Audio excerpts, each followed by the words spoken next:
ऋषि बोले, चंड तथा मुंड दोनों दैत्यों के मारे जाने पर एवं बहुत सी सेना के भी क्षय हो जाने पर असुर राज महाप्रतापी शुंभ के चित्त में भारी क्रोध पैदा हो गया। उसने सभी दैत्यों की सेना को युद्ध के लिए आज्ञा दे दी। उसने कहा, आज उदय युद्ध नामक 86 सेनापति अपनी सारी सेना को लेकर चलें। कंबू नामक 84 सेनापति भी अपनी सेना के साथ युद्ध के लिए निकलें और मेरी आज्ञा से 50 करोड़ वीर्य कुल के असुर तथा 100 धर्म कुल के सेनापति सेनाओं के साथ कूच कर दें और फिर मेरी आज्ञा से कालिक, मौर्य, दोहिद्र, कालिकेय सभी असुर तैयार होकर शीघ्र प्रस्थान करें।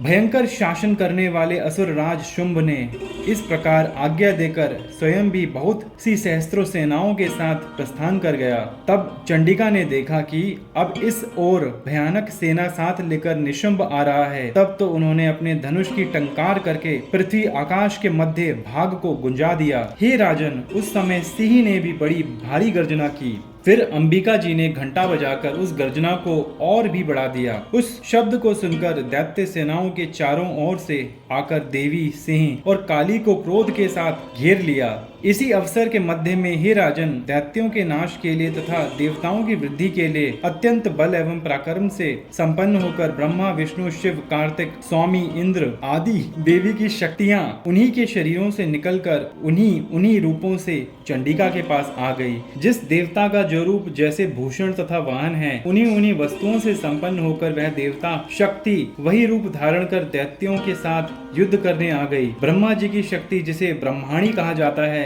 वह हंसों से जुते हुए वाहन पर आरूढ़ थी। अक्षय सूत्र कमंडल से शोभित थी।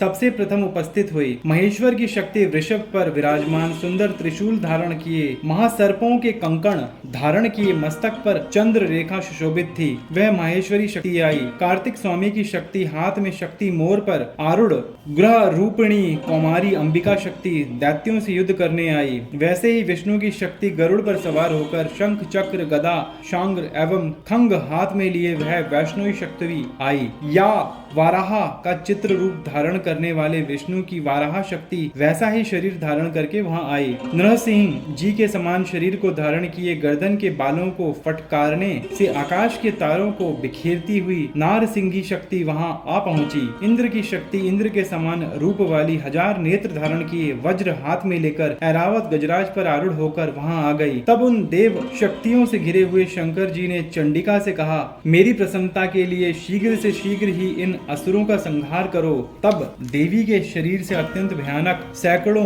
गीदड़ियों की भांति हूं हूं करती हुई बड़ी चंडिका शक्ति प्रकट हो गई। तब उस अपराजिता देवी ने धुआं जैसी जटा वाली शिव से कहा, भगवान, आप दूत बनकर शुंभ निशुंभ के पास जाएं। वहां जाकर उन महा अभिमानी शुंभ और निशुंभ दानवों को तथा युद्ध में आए दूसरे दानवों को भी कहें कि हे दानवों, यदि तुम लोग जीना चाहते हो तो त्रिलोकी का राज्य इंद्र को प्रदान करो। सभी देवता या भाग पाए और तुम लोग पाताल में चले जाओ। यदि तुम्हें कुछ बल का अभिमान हो और युद्ध की अभिलाषा हो तो आ जाओ। तुम्हारे मांस से यह मेरी गीदड़ियां तृप्त हो जाएं। इस दूत रूप में स्वयं शिव को ही देवी जी ने नियुक्त किया। वह शिव शक्ति संसार में शिव दूती इस नाम से विख्यात हुई। जबकि शिव द्वारा कथित देवी जी के वचन उन महा असुरों ने सुने तो बड़े क्रोध में आ गए और जहां कात्यायनी देवी स्थित थी उस ओर बढ़ने लगे। वहां कुपित होकर उन देव शत्रुओं ने बाण, शक्ति, रिष्टि आदि आयुधों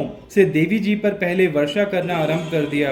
तब टंकार करके धनुष द्वारा पैने पैने बाण छोड़कर देवी जी ने खेल ही खेल में उनके फेंके हुए बाण, शूल, शक्ति, परशु आदि शत्रुओं को काट डाला। फिर काली भी उनके सामने होकर शत्रुओं को शूल के प्रहार से चीरती फाड़ती, खटवांग से कुचलती मारती विचरण करने लगी। उधर ब्रह्माणी शक्ति भी जिस और दौड़ती उसी और अपने कमंडलू का जल छिड़क देती, जिससे शत्रुओं का पराक्रम एवं तेज नष्ट होता जा रहा था। माहेश्वरी शक्ति ने त्रिशूल द्वारा, वैष्णवी शक्ति ने चक्र द्वारा और कौमारी शक्ति ने शक्ति द्वारा उन दैत्यों का क्षय करना आरंभ कर दिया। इंद्री शक्ति ने वज्र गिराने से सैकड़ों दैत्य दानव विदीर्ण होकर रुधिर के पनाले बहाते हुए पृथ्वी पर गिरने लगे। वाराही शक्ति ने तो कुछ एक को तुंड प्रहार से मार गिराया। कितने दैत्यों की छातियां अपनी दाढ़ों के अग्रभाग से चीर डाले। वाराह मूर्ति ने चक्र द्वारा बहुत से दैत्य चीर फाड़ डाले। कितने महादैत्यों को नारसिंही शक्ति अपने नाखूनों से विदीर्ण करके खाने लगी। जितने दैत्य शिवदूती के कठोर अट्टहास से भयभीत होकर पृथ्वी पर गिरते गए, फिर उन्हें वह खाती गई। इस प्रकार वह अत्यंत कुपित होकर अनेकों उपायों द्वारा बड़े बड़े दैत्यों को मारते हुए मातृगण को देखकर देव शत्रुओं के सैनिक भागने लग गए। उन दैत्यों को मातृगण से पीड़ित होकर भागता हुआ देखकर क्रुद्ध हुआ महाअसुर रक्त बीज युद्ध करने के लिए आ गया। रक्त बीज के वज्रमय शरीर से एक भी रुधिर बिंदु जब पृथ्वी पर गिरती, तब उसी के समान बलवान दूसरा असुर पैदा हो जाता। उस महाअसुर ने आकर इंद्र शक्ति के साथ युद्ध किया। तब इंद्री शक्ति ने अपने वज्र के द्वारा रक्त बीज की ताड़ना की। वज्र के लगते ही उसके शरीर से बहुत सा रुधिर बहने लगा। रुधिर की एक एक बूंद से बहुत से योद्ध पैदा हो गए, जिनका रूप पराक्रम रक्त बीज के समान था। जितनी भी रक्त की बूंदें शरीर से गिरी थी, उनके उतने ही उसके सदृश बलवीर पराक्रमी पुरुष उत्पन्न हो गए। वे रक्त से उत्पन्न हुए पुरुष भी अत्यंत भयानक अस्त्र शस्त्रों से सुसज्जित मातृगणों के साथ लड़ने लगे। फिर इंद्री ने वज्र से उसका सिर शत विशत कर दिया। उससे रुधिर बह उठा। तब हजारों पुरुष उस रुधिर से पैदा हो गए। वैष्णवी शक्ति ने चक्र द्वारा उसे मारा। इंद्री ने गदा द्वारा असुर राज की ताड़ना की। वैष्णवी के चक्र से शत होने पर उसके शरीर से ज्यों ही रुधिर स्त्राव हुआ, उससे हजारों उसी के समान महाअसुर पैदा हो गए, जिनसे संपूर्ण जगत भर गया। कौमारी ने शक्ति से उसे मारा। वाराही ने तलवार से, माहेश्वरी ने महाअसुर रक्त बीज को त्रिशूल से हनन किया। जब उस दैत्य ने भी गदा द्वारा सभी मातृगणों को पृथक पृथक मारा, उस समय रक्त बीज बड़े क्रोध में समाविष्ट था। शक्ति शूल आदिक आयुधों से कई बार विशत होने पर उसके शरीर से रक्त प्रवाह से पृथ्वी पर गिरते ही सैकड़ों असुर उत्पन्न हो चुके थे। असुर के रुधिर से उत्पन्न उन असुरों ने सारा जगत व्याप्त कर लिया था। देवताओं को डरा एवं उदास देखकर तब शीघ्र ही चंडिका ने काली से कहा, हे चामुंडे, तुम अपना मुख और भी विस्तार से फैला लो। मेरे शस्त्र के पात से गिरते हुए रुधिर बिंदु तथा बिंदुओं से उत्पन्न महादैत्य को अपने बेगवान मुख द्वारा खाती जाओ। युद्ध भूमि में रुधिरोत्पन्न उन महाअसुरों को भक्षण करती हुई घूमती रहो। इस प्रकार कहकर चंडिका ने रक्त बीज पर त्रिशूल से प्रहार किया। फिर काली ने रक्त बीज का रुधिर मुख से ग्रहण कर लिया और असुर ने भी चंडिका पर गदा चलाई, किंतु उस गदापात द्वारा चंडिका को कुछ थोड़ी सी भी वेदना न हुई। रक्त बीज ने शत विशत शरीर से जो बहुत सा रुधिर गिरने लगा, उसे चामुंडा मुख द्वारा पीती गई, और जो रक्तपान दैत्य उत्पन्न हो गए थे, उन्हें भी मुख में ही डालती गई।